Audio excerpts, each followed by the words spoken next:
third and fourth place at the finish line in Sakhir, a gap of about 20 seconds, reduced by 50% compared to the 50 seconds in last year's race. And both cars brought to the finish line. These are the key aspects with which Ferrari leaves Bahrain, the venue for the first race of the 2024 Formula One season. A race in which, as anticipated before the event, after the winter pre-season testing, the two SF24 cars marched without major problems, positioning themselves as the second force on the field, behind the Red Bull that appeared from another galaxy, as acknowledged by Mercedes team principal Toto Wolff, but ahead of McLaren and Mercedes. With the data in hand, the season start that Maranello aimed for aligns with the trend interrupted at the end of the previous season. It allows Fréd Vasseur's team to look at the newly started championship in a better light than 12 months ago.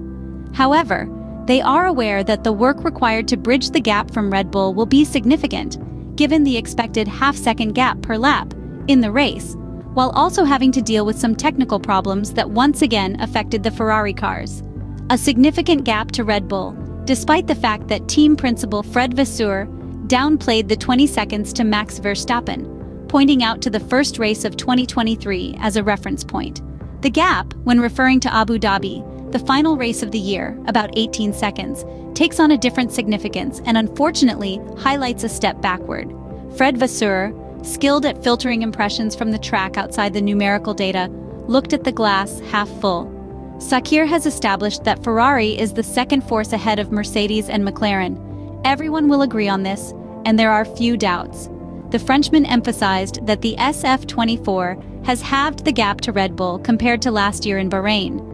The data is consistent, but it would be fairer to pick up from not the first race of 2023, but the last one.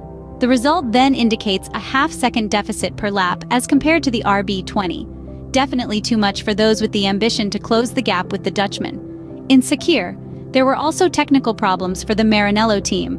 On Charles Leclerc's SF24, brake issues were recorded, especially in the early stages of the race, costing the Monegasque driver a lot of time and the opportunity to fight with Sergio Perez's Red Bull for the second place on the podium. These problems did not allow the Prancing Horse to showcase the real pace of the SF24, and the number 16 driver to experience the race he would have wanted. What we saw in Sakhir is therefore not the true potential of Ferrari. Charles Leclerc's SF24 could have been at least 3/4 tenths per lap faster, but the problem with the Monegasque driver's brakes made it impossible to measure what Charles's real pace would have been. Before the start, a brake duct had been replaced, but that doesn't mean it necessarily has to do with the issues.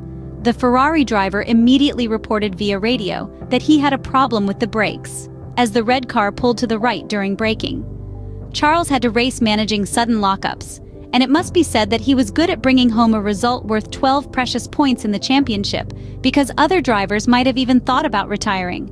Charles Leclerc's problem, for now, appears unrelated to issues with the Brembo system, but probably caused by a malfunctioning sensor or improper assembling of the system, likely due to human error. The technicians are analyzing the data to find the causes. A failure of the Brembo system seems to be excluded at this point. Calipers and discs did not suffer damage, which means the real reason was caused either by a sensor that malfunctioned or a brake system that was not assembled correctly. These issues, combined with the gap incurred by the SF24, clearly show that Maranello is not yet mature enough to consistently compete at the top. On a track where Charles is usually able to go very fast, Ferrari is not able to fully capitalize on the pace of its SF24, with technical problems that limit the potential of the car. A lot of days spent on the dyno, and then the data from preseason testing had shown a very consistent red car. But unfortunately, confirmation did not arrive in the first Grand Prix of the 2024 Formula One season. The important thing for Ferrari is to make sure that it remains an isolated incident.